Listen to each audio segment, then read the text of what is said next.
Hey, Mark, I've got too many buttons going on. Here we go. We're counting down.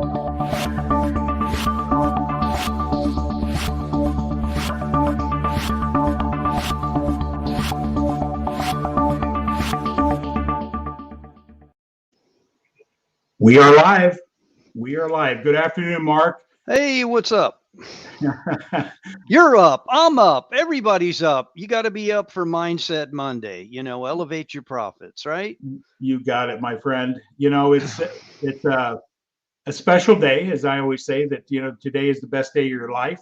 And how we look at our thinking will determine what's going to happen the next moment. And it compounds itself out the rest of our lives. But today on Elevate Your Profits, I'm really excited to bring in a local guest here that I've met here just recently, within the last 8-9 months or so. And he's going to bring some great insight in the area of marketing.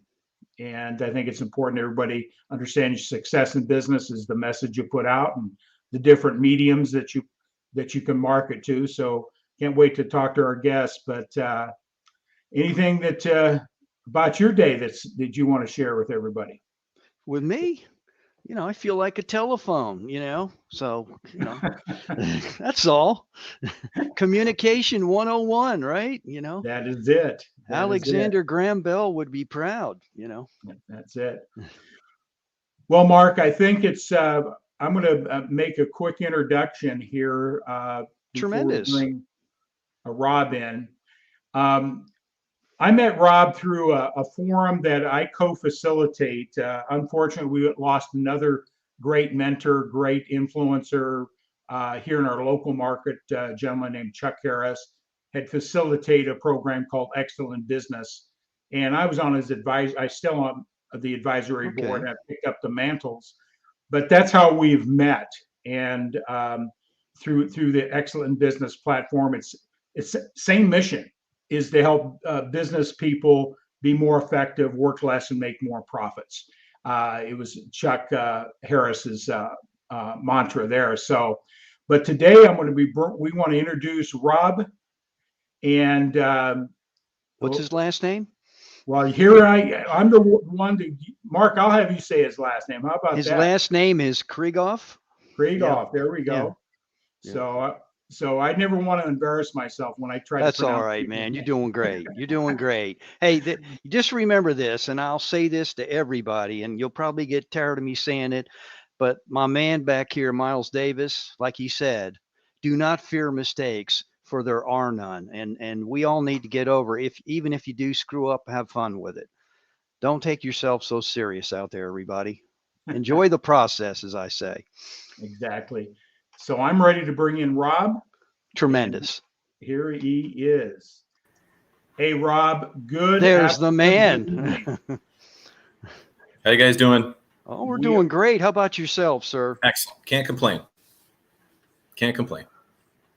Well, Rob, we've met through the EIB, and Chuck Harris and influence he's made in the local business community here in the Milwaukee area. Going to be greatly missed. Another influencer that makes a difference in people's lives. And just recently, one of my mentors passed last week as well, as Bob Proctor. So having mentors in life are so important. Would you agree? Absolutely. Yeah, I would say, just from a local perspective here, and how I met with you originally, Tom, was, Chuck Harris, just a terrific guy, and sort of defined the importance of being willing to give. It's sort of like, those that really enjoy the holidays, and if you really enjoy giving versus getting, and I've always enjoyed more of the giving, but in the business world, if you give more, you're going to get so much more in return. And so Chuck reminded me of that. He was a great mentor of mine. I mean, I did a couple coaching sessions with him, and then as far as other mentors in my career, I've had a few when I was in corporate America. My father was in the TV business for 45 years, and was a terrific mentor. Taught me, right and wrong, and how to be right with people and do right by people. And if you do right by them, then good things are going to happen for everybody. So wonderful. Yeah, why don't you share with everybody a little bit about your background, where you're living now? I know you've made some transitions here, Yeah. but a little bit about your background. Tonight we'll be talking predominantly around marketing, because Sure. that's what you did, still are doing. And so why don't you just go ahead and just share a little bit about yourself and your family, whatever you like to share. Absolutely. Thank you. So just real quick about me personally, I live out here in Pewaukee, Wisconsin. My wife and I, we have a blended family. We have two girls. They're going to be seniors next year in high school, and they kind of blow in and out of our lives. We got them cars, so we don't see them that much. I have a 13-year-old boy who's battled through COVID in middle school, and middle school is hard enough as it is. But we're very fortunate. We've been lucky through the pandemic here, and all is good with us.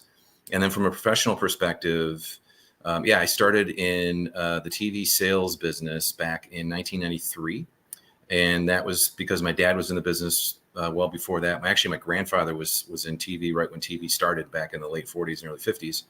He actually signed on the first TV station in Toledo, Ohio. That was his claim to fame. But I am the namesake. I'm the third, Robert Krieghoff III, so named after my grandfather and my dad. Yeah. So, but I decided to follow my dad's footsteps because I thought it was kind of cool to go to the TV station when I was growing up and watch the newscast and see all the news people. And back in the late 70s and 80s, that was really cool. Even in the 90s, when I got into the business, it was cool. But I got into TV sales, enjoyed that for 29 years, and had just been looking to get out over the last probably 3 or 4 years. Just some things media-wise are different than they used to be. I know things change for people, but some of the things we used to expect from maybe some of our corporate media has changed quite a bit. Had a little bit of hard time reconciling some of that.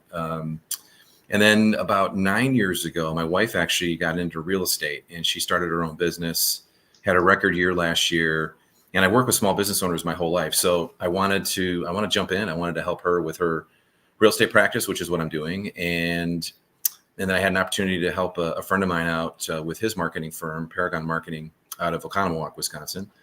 And so I was able to do that. And I'm glad that the corporate America is in my rearview mirror. I enjoyed most of it. More good stories than bad, but time for a change. Wonderful. So let's talk a little bit about marketing, and what's your perspective on marketing? And we're talking maybe that small business owner that trying to figure marketing out. We get bombarded with so much out there. You got to have this. You got to be doing this. What would be your advice for somebody that's just getting out into the world of business? Maybe a solopreneur, maybe a small organization. What's the type of advice you would give somebody to look for in a marketing strategy? Yeah, so I think it's one of those things when you start a business. I think it's as important as whatever the why is to why you're in business, right? So just so often over the years in my media career, I would run into small business owners that I would try to help, and obviously I worked with a lot of big advertisers because TV can be an expensive medium, but that didn't have the right funding for a marketing budget and made it really hard on themselves. So I think, what's interesting about today, I think, if you're a small business and starting, is that there's a lot more available for small business owners to start businesses and to be successful quicker because of digital technology and digital marketing and advertising, social media. There are tools out there that are pretty inexpensive. You can be very targeted in what you're trying to do as far as who you're reaching, who you're trying to talk to. But I think it's literally as important, and you could maybe even argue maybe a little bit more important, but probably as important as what the why is for what you're doing. Because without it and a steady stream of business coming in, because in the end, what's the stat? 70 or 80% of businesses fail in the first 5 years or 10 years, whatever that is you want to set disciplines in place so you can get predictable results. You can get recurring revenue, you can get predictable revenue, and marketing is a big part of that. So, you coming from that, you marketed for TV, right? Yep. Selling the station. the opportunity to for advertising, correct? Is that what you did for? Yeah. Yep. So what we did was on the sort of the TV side, the TV commercials you see all the time on the air, and more so years ago when free TV, as we call it, broadcast TV was a bigger deal. It's still a big deal, but not quite the deal it was. You know, that commercial revenue is how stations made their money. So it was really important that things looked a certain way. It was good that it was important that we tried to implement what we'd call certain strategies to implement for clients to make sure they get a return on their investment. But yeah, it's a fun business to be in, and let's put it this way, it's more fun back in the day, but it's a fun business because for years, like I sold the first Packer Super Bowl since the Lombardi years. Fox's first Super Bowl in '97, Packers won that one, and I got to sell that for the Fox station here in Milwaukee, so that was kind of fun. And then I got to sell the Fox Super Bowl in 2011 when the Packers won that one with Aaron Rodgers. So it's a fun business. It's exciting, and it's still a big driver of content, news, and information for people. I'd say the biggest difference today is live sports is probably more important now than ever. But it also gives you sort of a background and sort of a basis for, what people, let's put it this way. I've been privy to some amazingly smart marketers and business people that are just off the charts, impressive with how they run their business, how they market their business. And that was probably the most fun I had in being in media, was the people I worked, in some cases worked for and learned from. Just amazing stuff.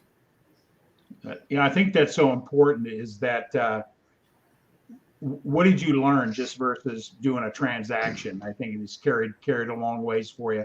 Hey, I just want to acknowledge one of our guests today. You coming from the TV space, do you know this name, Jay Fox, in the radio? Jay Fox? World? I don't. I should probably, but I don't. Mark, you want to fill Rob in on who Jay is? Jay, man, he knew Little Richard, Chuck Berry. I mean, I could keep naming people, but I won't. I'll break your heart if I keep going. And yeah, he was and still is, in my stature, of people that get the vocal lease going there. He kiddingly says he has a face for radio, but no, he's if you check him out, he's got a history, man. He's been around some biggies in the biz, and That's cool. When music was fun, really fun, in 60s, 70s, even before that, don't want to keep going too far back, Jay, but you can stop me. But he did know those artists. He had an opportunity to talk to them. Actually, he and Little Richard kind of became kindred spirits because he was on this show and he expressed that. So that's totally cool. Yeah. It was funny. I can give you a little bit of an anecdote from that perspective. So my dad had been in TV for many years. He was able to get my uncle, my mom's brother, into radio years ago. And so my uncle, his name is Jeff Kinsbach. And if there are any people listening here that are from the Cleveland area or Northern Ohio area, Akron, Jeff was part of the morning zoo team with Flash. Oh, wow. Jeff and Flash, and they were like a late 70s through the 80s, and I think for many years they were like voted top rock station in the country by Rolling Stone. But Jay was in the Westwood, communications network, so he's been around, and he's sharing with us Facebook.com, Jay Fox Rocks, if you can go check him out. And, don't get me started. We can talk on, and this dude knows any tune in the book. If you play it or hum it, I mean, he'll just, boom, he'll regurgitate totally cool. It. Yeah. He knows the tune. So yeah. Well, it was fun. What was interesting about that? ABC Radio Westwood, is he? ABC Radio. Okay. And obviously this, I think my uncle was probably after, or maybe during Jay, but maybe a little bit after Jay. But the radio stations drove so much of the music back then, right? I mean, it was like you had to get on the station. Yes. You wanted them to play your records and spin the albums and the promotional tours, and the stories he has shared over the years were pretty cool. That's awesome stuff. I always like to think that Jay was in that era. If you ever saw that movie, Tom Hanks, the Wonders, the One Hit Wonder, all these Yeah, traveling bands that would go from town to town, even where you lived. I remember seeing them, the rising groups, the aged groups that are going the other way, but they'd all have a place. And it was really cool to see them in the that's flesh, cool. man. That's awesome. Yeah, he goes true gold. Yeah. It was the golden days of radio. Yeah, it was, man. Really was. Yeah, Jay is making a transition too, and what, Okay. 48 years, 49 years in the radio business, nationally syndicated That's radio impressive. guy. So thanks, Jay, for jumping on. It's Thanks, great to Jay. know you. I But we think you ought want to to get back call to it Rob here. WFOX there. That's what we should call it. Yeah. Start your own brand. WFOX. Jay. That's awesome, man. I got a question for you. Sure. I'm a solopreneur, small business. My wife and I, we have a massage wellness center, and I do other things. And let's say I'm looking to help find a marketing strategy for my business or my entities. Mhm. What would be the advice for somebody out there? Because we could search on the internet, we get all sorts of bombardment of marketing strategies. What would you tell somebody that just has no clue what that's about? You can spend a lot of money and not get results. What would be the advice that you would give somebody? How to identify somebody to work with, whether that be an individual or whether that be a firm? What would be the advice that you'd give from a starting point to maybe scaling up their marketing strategies long term? What would that be? Yeah, I guess what would be helpful is if they know anybody in the business that they're going into that can provide some sort of mentorship as to what they're doing and how they might be marketing and advertising their business. Again, this digital age makes it somewhat more cost effective for small businesses to get up and get going. So, if you're doing website design, so at Paragon in Wisconsin here, we do website design, we do SEO, search engine optimization for those that don't know what that is, but it makes it easier for people to find you on the internet. Social media is a great place that you can start generating revenue and business from. But I'm a big believer in trying to find some sort of a mentor that can help you sort of decipher what you think might be the best, or maybe you've got a marketing friend, or maybe there's a local firm like ours that could sit down and talk to you and maybe interview a couple of them if you wanted to. Ultimately in the end, there's like really two pieces to it. There's can you come up with a reasonable, strong enough marketing plan and a way to encourage people to do business with you as to, why do I want to do business with you?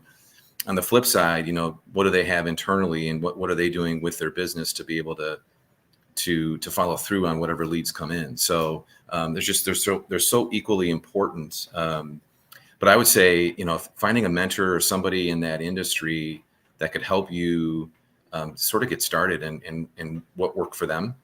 I'm a history major from the UW, 1991. History's our greatest teacher. Oh, wow. Yeah. You mentioned that, a lot of times marketing get very expensive. But, you talk about technology.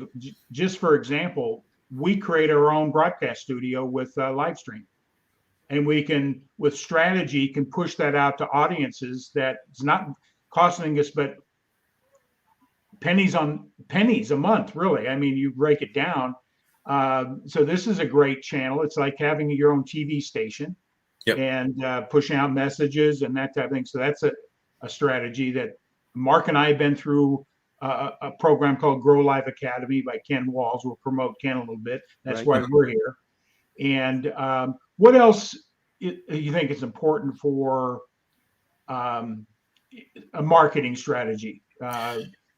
Well, I think if you're doing, so social media is probably going to be a big part of it if you're starting up, and if you're not dealing with a big budget and you're trying to maximize your investment and your return, and so content becomes really important. So you guys just said, which is cool about the show you're doing here is that you bring on interesting people. Hopefully I'm interesting enough, but interesting people, interesting topics. And this will sort of go back to my TV days, but years ago, the movie studios and the TV production studios were essentially the drivers of content in this country, right? And of course, you had music and radio stations were involved with that too. But and so I'm sort of particular to content when I see things, because I think a lot of times people don't give enough thought to what the content should be. If you put good content out, people will watch, they'll react, and you can generate business from it.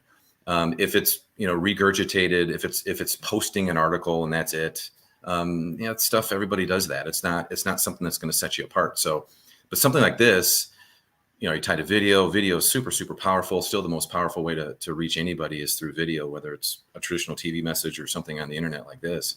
So no, I would say try to be sort of creative and strategic with your content, because that's what's going to draw people in. Yeah, Jay just made a great comment here that people love to share their knowledge more than they. Right. Thank you, Jay. Just ask them. That's it.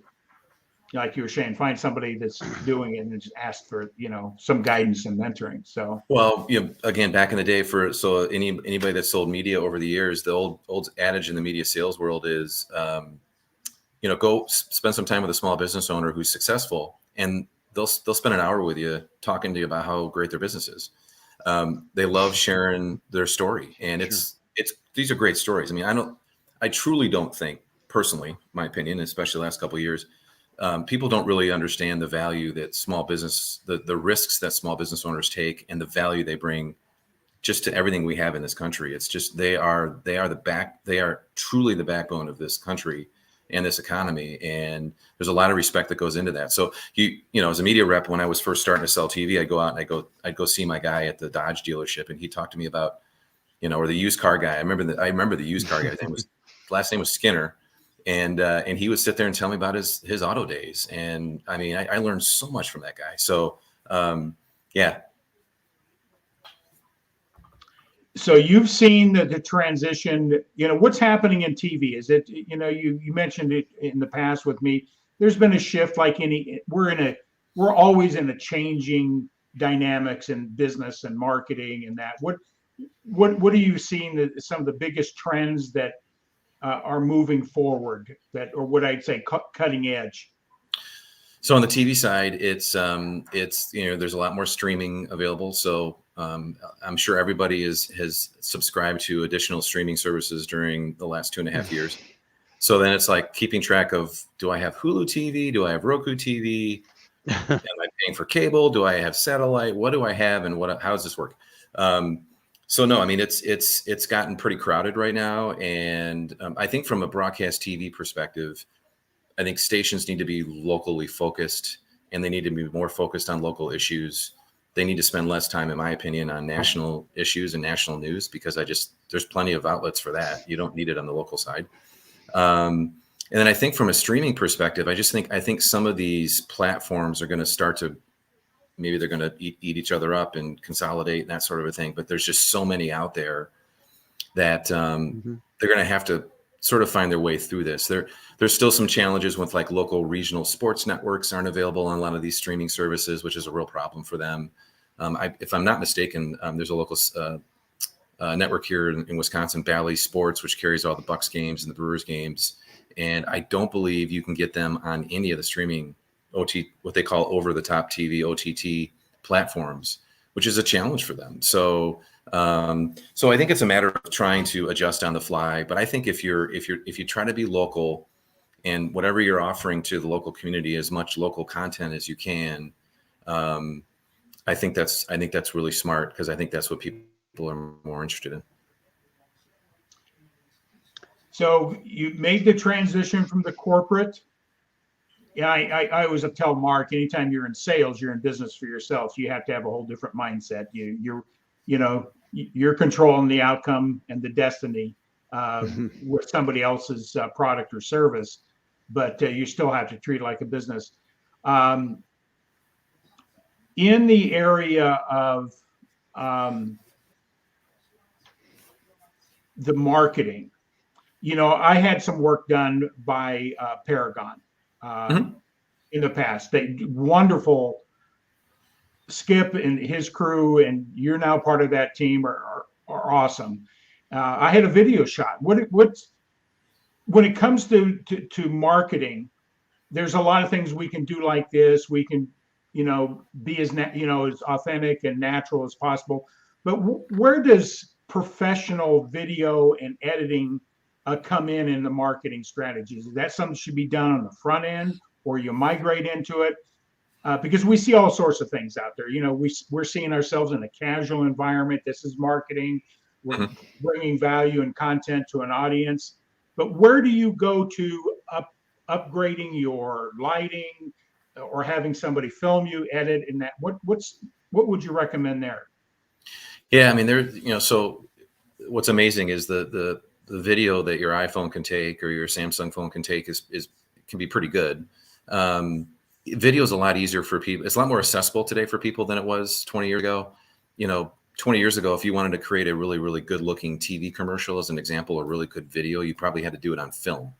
And that's completely gone away now with the digital technology, the opportunities that are available to people. So it's much more accessible. There are plenty of local firms who probably know somebody to help shoot video for them. I think video content is super important. I want to say the stat on when it comes to digital marketing that you might see on the World Wide Web. I think 70% of people have a stronger impression of a brand if they see a video of it versus, say, a display ad. So I think video is really important. I think depending on where you are, I think it's always kind of interesting if you're like the business owner and you want to get on a video and talk about what you're doing, I think that's always interesting. I think it really matters in the Midwest. I think people love connecting with business owners and the people that run the business here in the Midwest. I think it's a Midwestern thing. I always encourage my clients when I was selling TV, get on TV. I will put you on TV. If you think you're good enough, I'll make you look good. And the response they would get, because people would see him in the grocery store and say, "Hey, Tom, I saw you on TV the other night." So, I mean, so video is, I think it's an important piece, and it's so easy to use now. You can download apps that will caption video for you, and you can post it on your social media. You can put it on your website. I mean, I think it's paramount. I would say any business starting out and you're starting out with a marketing plan, I can't imagine how you could not have video as part of your plan. Mark, you got any questions? And there, yeah, absolutely. So there you go. You mentioned something about TV, and there's a lot of hustle and bustle with networks and Netflix and this and that, and there's a lot of different channels. And you mentioned something pretty profound when you said local news networks should stay local and give people what they really want to hear. When do you think that'll happen? Because they all want to hop on the bandwagon, and I'm not going to mention networks, but I think sometimes they tell half truths because it's not accurate information. It's somewhat correct, etc. And it's just interesting, where we're going right now, because some people don't even have TV. Some people just use their computer and, pick up whatever they need to do, and more or less get fed that way from a news network affiliate or whatever you're talking about. It could even be streamed, and do you see that happening? Because all these platforms that are out there, it begins with an A, and they're huge, and they're telling you about all the networks they got. You're laughing, Yeah. But all those companies like that, and there's others. I'm not going to get into it, but it's just wild. You get this channel, that channel. I mean, do you really need all these channels with what you can do today? That's my question. I know I kind of went, where I'm going with this? Yeah. And I would say, no, you don't. And so I think from the local perspective, I think local news operations in particular have a tremendous opportunity in front of them with local sports, with more local content. Like a story about your Elevate Profit show is an interesting story. I think that would actually make an interesting news story for a couple local news magazines, which there still are. If you guys remember P&M Magazine from way back in the day, there are stations that have local news magazine shows that you can highlight that kind of stuff. I just think that's way more important to the viewer. And I think it's starting to change. I can tell you that when I was still selling TV during the pandemic, and particularly the shutdown, there was an uptick in viewership, but it didn't last. And I think viewers started to reject some of the things that they saw. And, you know, unfortunately, some of the major networks that we all grew up with have chosen some sides, which is really, to me, it's concerning. Only I'll throw my history degree back in there for a second, but my major in history was Europe between the wars, 1919 and 1939. And, you know, you may think that the media is serving your political interests and you think that's a good thing, and you really don't know what you're asking for. So it's unfortunate that it's not, you know, we report, you decide, like it used to be. As far as some of the other stuff, you know, all these other streaming devices and there's all this content out there that's, you know, really interesting. I mean, you can flip on Amazon Prime and there's all sorts of new shows, and then you go to Netflix and they have their shows. And I think that's kind of a cool thing, because I think from a higher level, from a movie studio perspective, movies are terrible. I mean, when's the last time a decent movie came out that was like creative on any front? I mean, but you can find that with some of these streaming TV shows on these, you know, sort of, you know, these streaming networks, and they can get away with stuff that you can't on regular TV. So I think there's some opportunity there for some people, but in the end, the consumer is going to either accept it or reject it. And I think some of the things on the local side, I think consumers have rejected a little bit of it, and I think they're gonna come back if there's more local content that's not necessarily trying to play to some sort of political game or whatever it is. Like, look, this is what it is, and let's move on. And life's too short, and we can agree to disagree on stuff. But I think from a higher level perspective, that content, I think you'll see some consolidation in there, because there's so many different companies producing so much out there. Okay. But I think that's been the positive, is there's been some really good stuff. Unfortunately, we haven't seen it from the big movie studios. They just regurgitate the same superhero crap. Really, I mean, honestly, I've read things that say this, you know, creativity is dead in this country. I don't know if that's necessarily the case, but I do think that as a society, we should probably be trying to think a little bit more outside the box and try to, you know, engage people more than just, you know, feeding them the same nonsense. So, yeah. Awesome. And my other question is, when did you decide, like, I know you were at it with a company for like 20 some odd years.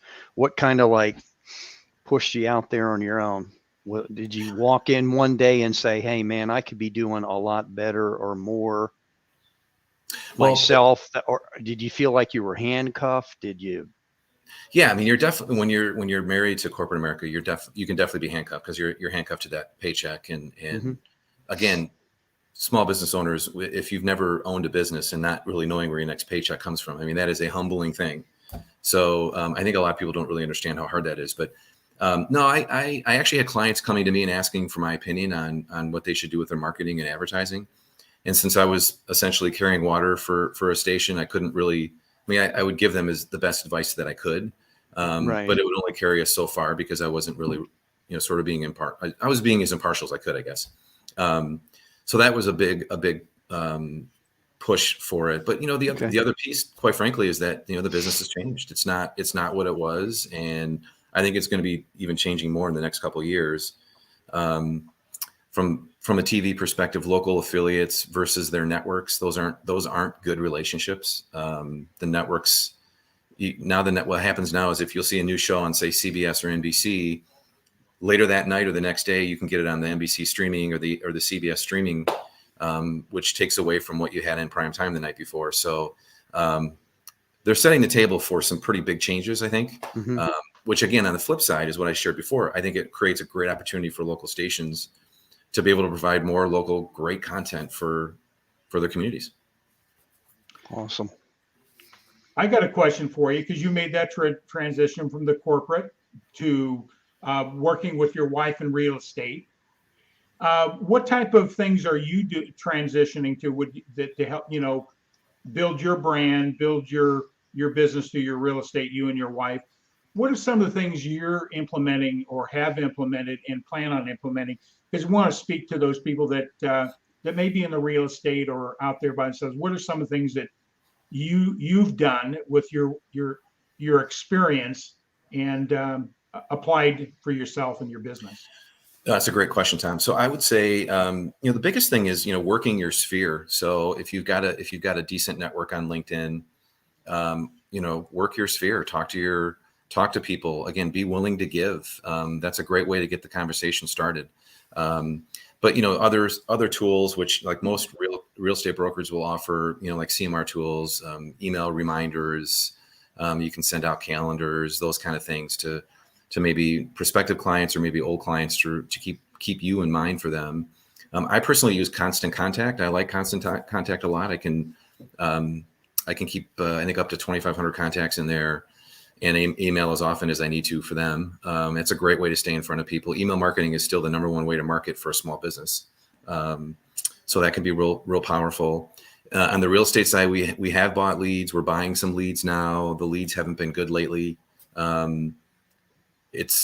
We're actually looking to pivot out of that a little bit. It was interesting. It's a great question that you asked it today, Tom, because I was on a call earlier today. My wife had, she's become an elite member of her brokerage, and they were talking about, and this call was specifically for the elite sellers, and they were talking about being able to pivot because the year is off to a little bit of a different start than what we saw post-pandemic in 2020, and then last year in 2021 was just massive for real estate. But you've got some of these really high producer, big time real estate teams and agents that are kind of struggling right now. So now it's a matter of, the really super successful people, can pivot in this time. And so I wanted to sit on the call because I was kind of interested to hear what some of these people were doing. And we're going to have to kind of do the same thing. And so we'll look to maybe we'll buy less leads. We're thinking about maybe more of Google AdWords. AdWords can be really powerful in a community. But some of it's just, old school, shaking hands, doing open houses, being in front of people, which a lot of us haven't done the last 2 years.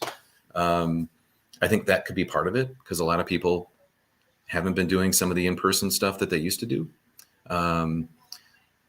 Social media too. We do a ton of social media. We're buying some Facebook ads right now. We do some stuff with Instagram, LinkedIn. Cool. Okay.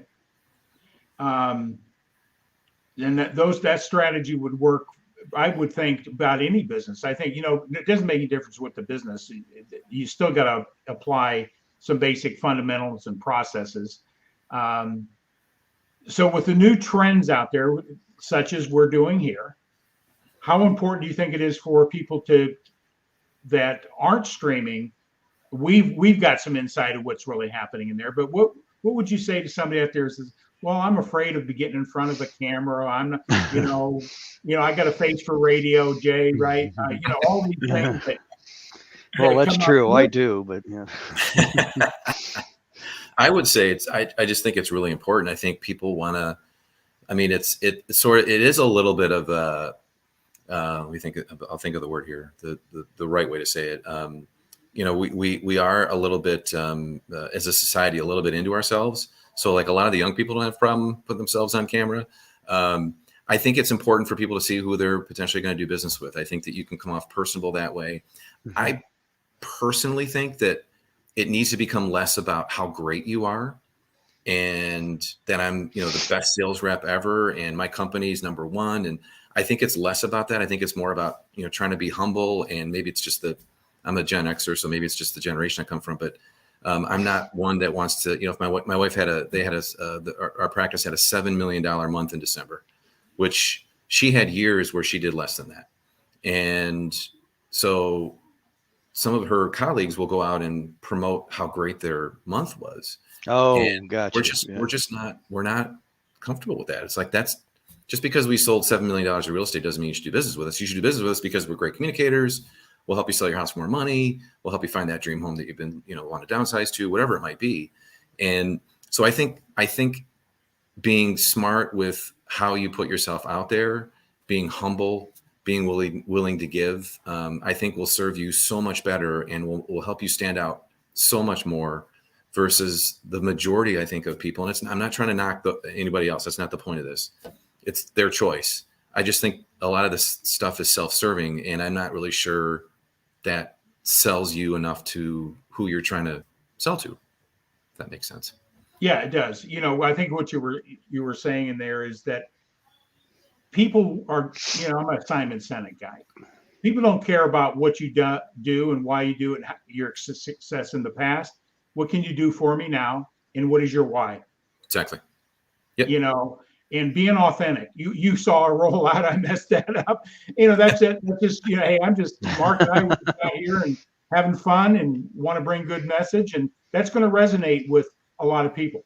Yep. And I think that's, like you said, being humble absolutely, and knowing your why, and just be yourself.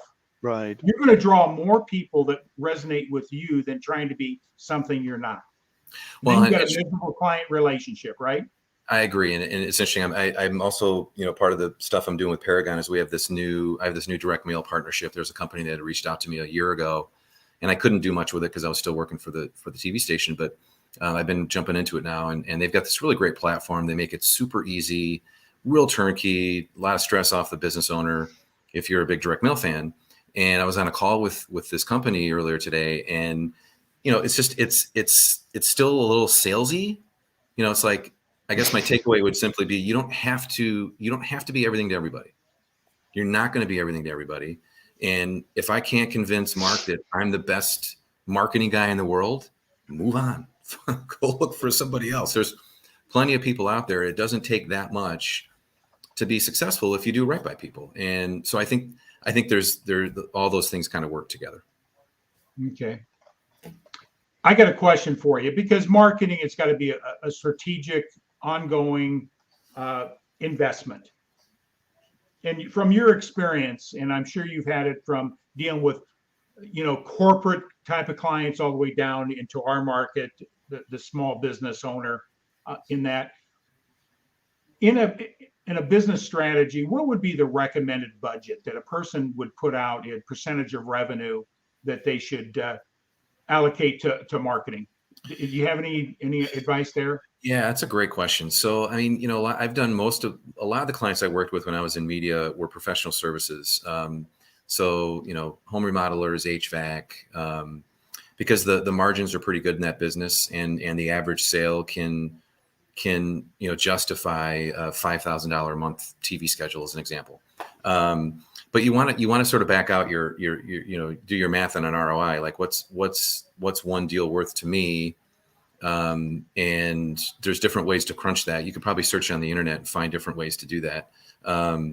We had a couple different equations that we would use to help certain clients in certain professional industries. So as an example, if you are, say you're a residential electrician or a residential HVAC company, if you own 5 trucks and you've got 5 trucks on the road, each one of those trucks in theory, roughly, will earn about $250,000 to $300,000 a year. So if you've got 5 trucks, all right, they're doing 1.5 million roughly in revenue. Roughly 10% is what you're going to probably need to spend for you to generate that kind of revenue. And so I would say in most professional services, that number can fluctuate between maybe 5 and 15. I've seen it as high as 20. There's some companies, and probably everybody is familiar with it in any market that they've been in, that you live in, and you've seen the TV advertiser that's like, buy the 3 windows and get the 4th free. And, they're probably spending a higher percentage because that's just part of their business model.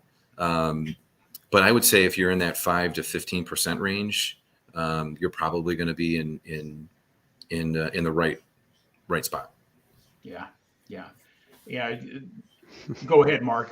I'm sorry. I got to ask you a question here. Sure. It's always fun when you get into the marketing side of things. You remember back in the day where you had the marketing and they'd tell you how great something was, and then you have the sales guys, and they'd always like kid around about sales and marketing, and neither the two shall meet, or like operations. And I'm not saying this to be mean, but they'd say, oh, this will help you generate more sales.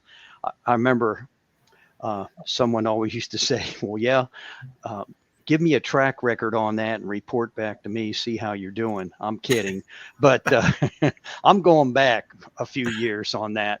I mean, marketing is important, but one of the things, I'm looking at your company, and what type of clientele, Rob, do you target specifically? Is there something that you look at, seeing as how you're the Mhm. strategist, the marketing guy with your organization? I see all your different people over here on LinkedIn. Mhm. Is there an industry that you say, hey, I want to go after this, or this is going to be a better return for us as an organization? Is it real estate, or is it blue collar? We have an associate of ours that he does a lot of things virtually and works with people that are HVAC related, chimney sweeps, a lot of blue collar, which you're seeing a resurgence of that because Mhm. we need skilled craftsmen, carpenters, electricians. Do you guys get involved with that as well, or? And I'll Yeah. let you go on here. Yeah, we would. So a lot of what we work with. So really, the basis behind Skip's business at Paragon is he's done quite a bit with faith-based businesses. So Okay. he produces a bunch of videos and I believe TV shows for a number of Christian organizations around the country. Okay. So he's got, that's his why. His why is just he wants to give back. And he does. I mean, I've seen some of the work he's done for some people and what he charges them, and he's a great guy. He wants people to do well. So there's the Christian marketing piece to it that's very video heavy. He also does professional services, and that's something I'll probably try to bring more to the table, is maybe some more HVACs and remodelers and that type of thing, because that's more of my wheelhouse. But then Main Street America, if you're a small bakery in Oconomowoc, where his business is, or we just had a gal walk in a couple of weeks ago, really interesting. She owns a company that sells literally they're like 3-ton printing machines that do like Oh, mass wow. printing. And she's based in Oconomowoc, and nobody would know. I mean, she's like one of the only people that does what she does like all over the world. She has clients all over the world.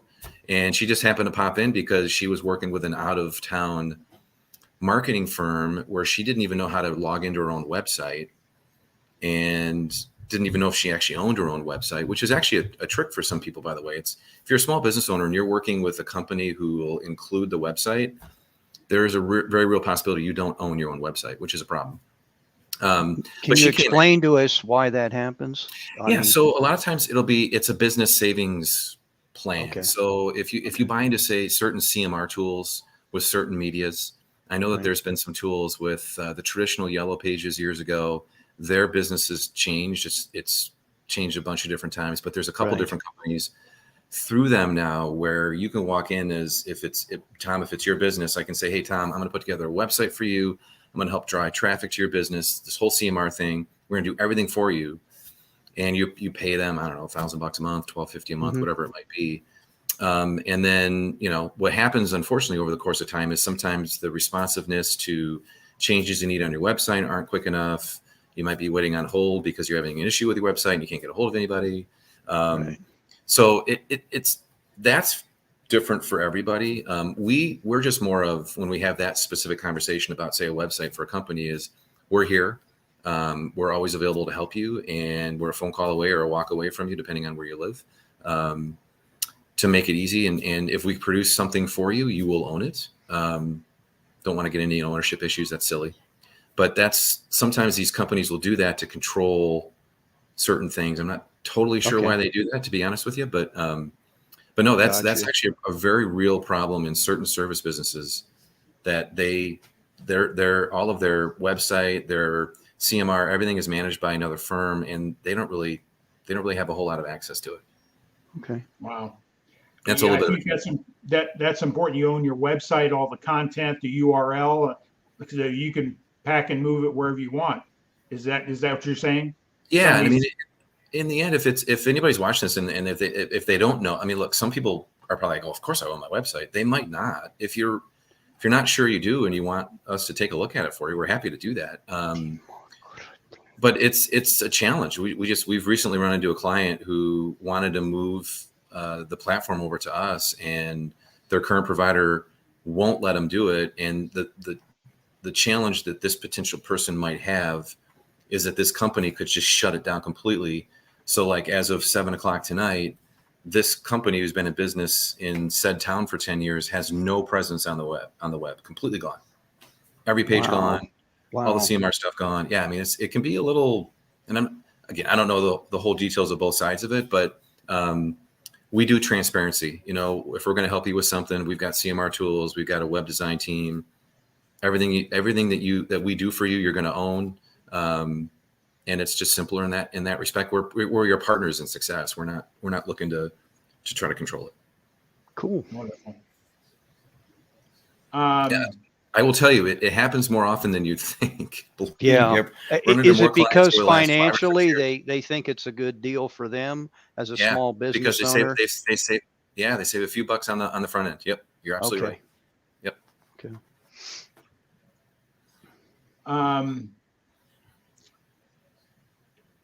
I'm excited for your transition, you know, because I've been a solopreneur, been in business since '83, so I'm going to date myself.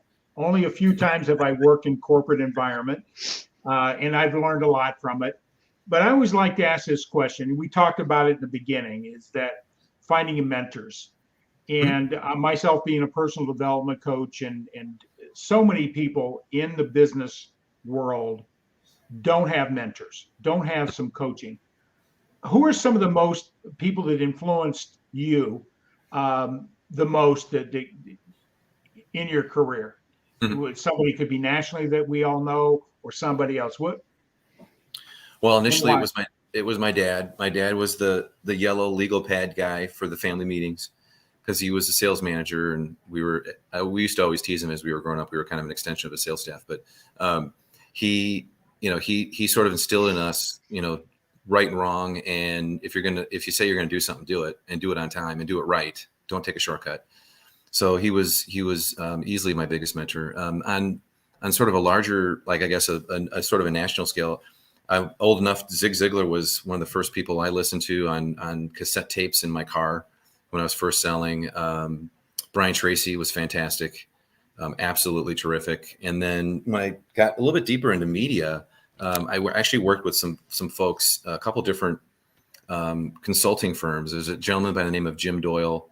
He owns Doyle and Associates, and he was a consulting firm for TV stations. Jim's just a super guy. Learned a ton from him. And then the guys over at Eckstein Summers, it's ESA is the name of the company, and they do sort of high level direct response for TV, where clients spend a ton of money, but they get a big fat check on the back end because they have these systems in place that they plug in. And these guys used to come in out of market, and I would go on these calls with them, and it was so fun because I learned so much from these people. So there are a number of people, and I think it's always important to have someone that can help make you better. And on that front, as I've joined my more full-time with my wife's real estate team, in addition to doing the work with Paragon, is that we've got a business coach coming in to help her with her practice, because we need more predictable results, and we need somebody else's opinion on things, and always trying to move forward and get better. Yeah. Okay. Great advice. Mark, anything else? Well, would you mind if I'm just looking here at your team. It's pretty impressive. Can I just mention some people on here? Yeah, absolutely. Yeah. I mean, you got the man here, Skip. That's the head guy, James. And then you, obviously, and then you got Emma and Joel Nelson and Ellen and Mary Hansen, Holly Myers. Is it Nate Charette? Is that correct? Yep. Okay. And then Walter Smits. I mean, you got a nice little group of people there. It's pretty cool. I mean, it's fun. It's when I got out of TV, and I wanted to keep a foot in the marketing world because that's where I've been for so long. What was really appealing about Jim's offer to come help work with him is, in addition to the fact that he's a decent guy, and I was raised as a faith-based person. I'm not overly faith-based, but it matters to me. Right and wrong matters. and he's such an ethical guy. It's like Right. it's an easy guy to jump into, but he has a support staff, which is really important, because if you really want to be a resource to the clients that I worked with over the years, and a handful that I still work with that really rely on me, I need to have a team behind me, because I don't know everything. I know a lot about a lot of different things, and I know Right. some really, really cool stuff about some really, really cool things, but having, Emma makes the place a web phenom. Nate's a terrific Wow. video producer, and then He is Skip, Jim. phenomenal. Jim is And a really smart guy. I mean, we were talking he, about a concept today. That dude, he threw something at me. I'm just like, wow, that's pretty. I dig that. I like what he has there for his tagline. He has mastermind, entrepreneur, then he has servant, leader, speaker. And I think, just looking at his pick and what he's about, he emulates, can I trust you? Can you help me? And do you care for me? That type of thing. He comes across that way. So just wanted to let everybody know, if you haven't, go check out Rob's website. It's pretty cool. Yeah. Thank you. Appreciate it. Yeah, Rob, your reach is not just local, but you do client reach outside the geographic area, the Milwaukee area. Yeah, we actually have some Google AdWord and some production help from some guys up in Canada. It's so funny. Jim, it just surprises me at times with his connections. And then he has an affinity for parts of South Africa. So he's traveled there quite a bit over the years. And he's partnered with a firm down there who, there's a couple, I guess a couple kids, I call them kids, but a couple youngsters down there in their 30s probably, but they're like Google AdWord phenoms. And so, yeah, so we've got, I just was talking to a client earlier today that we have out of Dallas, Fort Worth area. So, we the cool thing about marketing is you can kind of cover people anywhere, with maybe the exception of video, because you kind of got to be there for video, but some of the other concepts, email marketing, social media, those kind of things, we can be a big help from a distance. Rob, you don't have to tell us, do you partner with other organizations? As far as larger organizations, and I'm not saying necessarily clients, but you might co-produce a project together, or does that happen a lot or not? No, I don't. So we're actually looking. I know that Skip's talking to another company about potentially sharing information. I think they've got a pretty good digital background that is a little bit more sophisticated than maybe some of the stuff that we generally do. And in turn, they don't have video resources, so we might be looking to do some partnerships with them. But I don't, he may have, and I don't know this yet because I haven't been there long enough, but he may have that with some of the Christian broadcasting that he does. But no, not that I'm aware of, but we're looking for some more of those strategic partnerships. I think that's smart, because we can be a resource and maybe help out a partner who might need some help with said project if we're not capable. We would be very upfront if someone came to us and said, "Hey, we need to do this. We'd love to help you, but we can't. And if we can help you, we'll tell you." Wonderful. That's great. Parting wisdom. Anything else? Yeah, do what you love. I got to the point where I hadn't had the creative juices flowing for me for quite a while. And these last 4 to 5 weeks have been super fun, enjoying it. It's a little scary. I left a very, very good paying job. I had a record year in 2020 as a sales rep. I killed it. Best year I ever had. But as a friend of my wife's told me recently, and we had dinner right after the holidays, he says to me, "Rob, sometimes you got to take a chance, and it's a calculated risk. Got some good things going and had some good things in the pipeline. But when you really got to make it happen, what is it? Rubber's got to meet the road. So rubber's meeting the road." Well, but do what you love, man. Life's too short. Do what you love. Yeah, that's a great advice, because if you love what, you already have a track record. It isn't like you're going to something that you didn't have any experience. So you can take that track record and this formula for success for yourself. You can apply it to any endeavor that you go, and you're going to have success. There's no doubt in my mind. So congratulations for joining the entrepreneurial world. Like I always tell people, I'm psychologically unemployable. I love the freedom. It brings different challenges.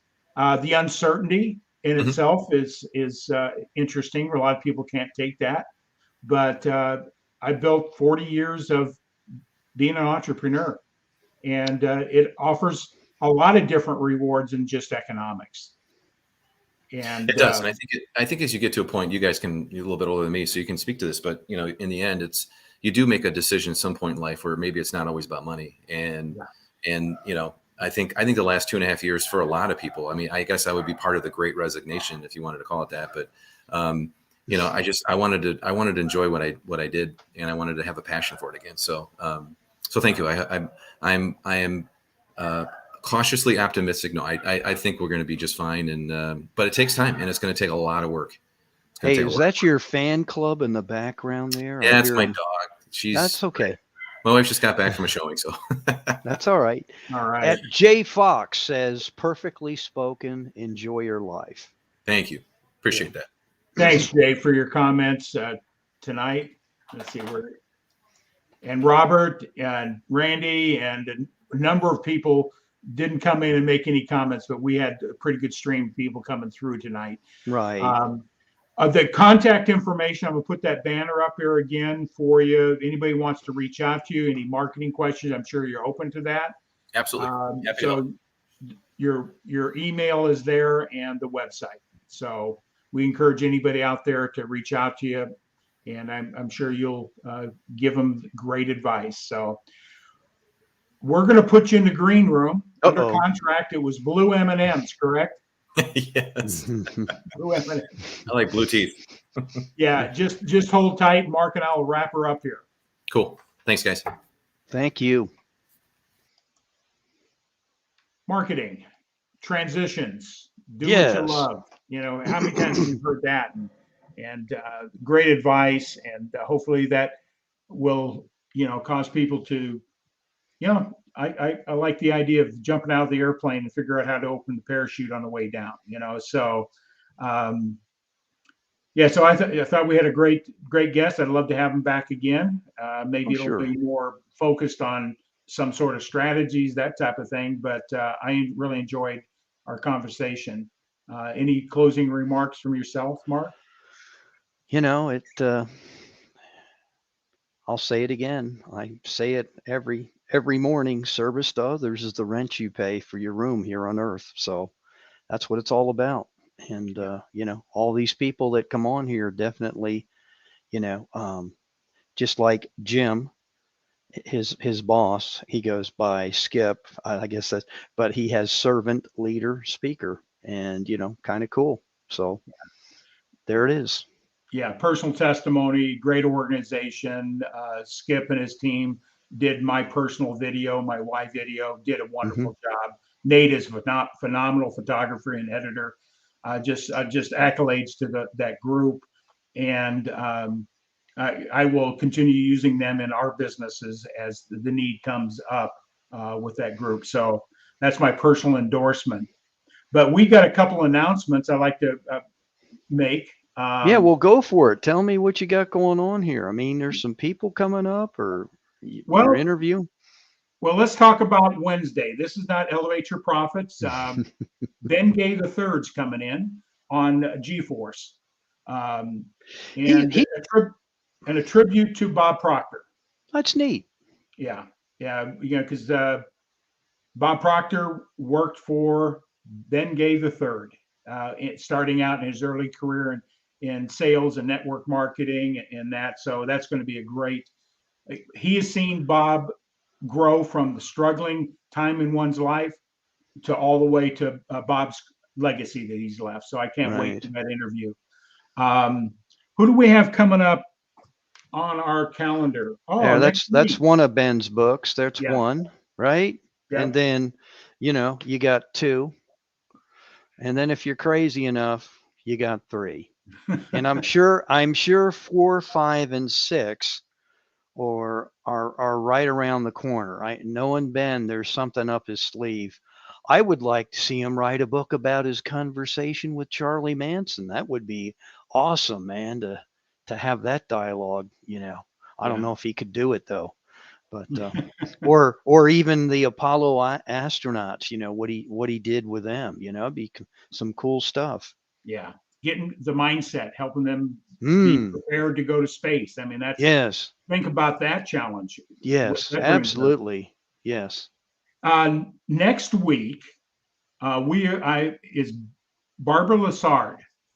Barbara is part of our Grow Live Academy. Cool. She's an entrepreneur, a network marketer. She has a great story of her journey to where she is and where she plans on going. So that's another inspirational story that we'll be sharing uh, with Barbara Lassard. So that's Right. next Monday. And then on Friday of this week on GeForce is I'll be interviewing the author of this book, The Go-Giver, Bob Berg. Okay. Good deal. And it's a small, small world. I've been teaching out of this book on GeForce, and I get somebody that's watching says, I know Bob personally. And I shared your stream with him, and he wants to become a guest. So you never know where this type of medium leads you to people of influence. And I think Rob mentioned that, is put yourself out there, have a great message. You'll draw people that are ideal for you and your business, and they're going to promote you, and they're going to recognize you because you bring value not only to the world but to them as well. And I think that's Right. really important. So it's a small world. We never know who we touch and who can touch us back in a very significant way. So I'm excited with that interview. And then on the 21st, Mark and I, we're going to be re-interviewing for what, the second or third time? Ben Gay the third. Ben Gay the third, BFG3, and I do want to say one thing. Gigi, thank you so much for the free shipping. Keep requisitioning those books. We appreciate it, so we don't have to pay for the shipping. And Ben, I know you're probably upset about it, but I can just picture Gigi going down there with a cart and filling it up. And, Ben says it's stealing, and I say it's just borrowing. It's money going in one hand and to the other. So don't worry about it. Ben knows this philosophy. A happy wife creates a happy life. Absolutely. Yeah, so I can't wait to re-conversation with you and I and Ben on the 21st. Ben's a great guy. Yeah. Mark, anything else? Well, I'm going to pull this book up here. You always talk about health. You talk about different things. And I came up with something that true wealth is cellular health. And I would recommend anybody, if you get a chance, pick up a copy of this book by Dr. Robinson Ward. Pretty cool book. And I'm getting into it. It's some really cool stuff in here about cells, your health, what you can do, and why you should do it. And I just thought it's an interesting read, and I'm not even halfway through it yet, but there's a lot of info in there that I think is pretty cool. Yeah, Mark, I think that's important.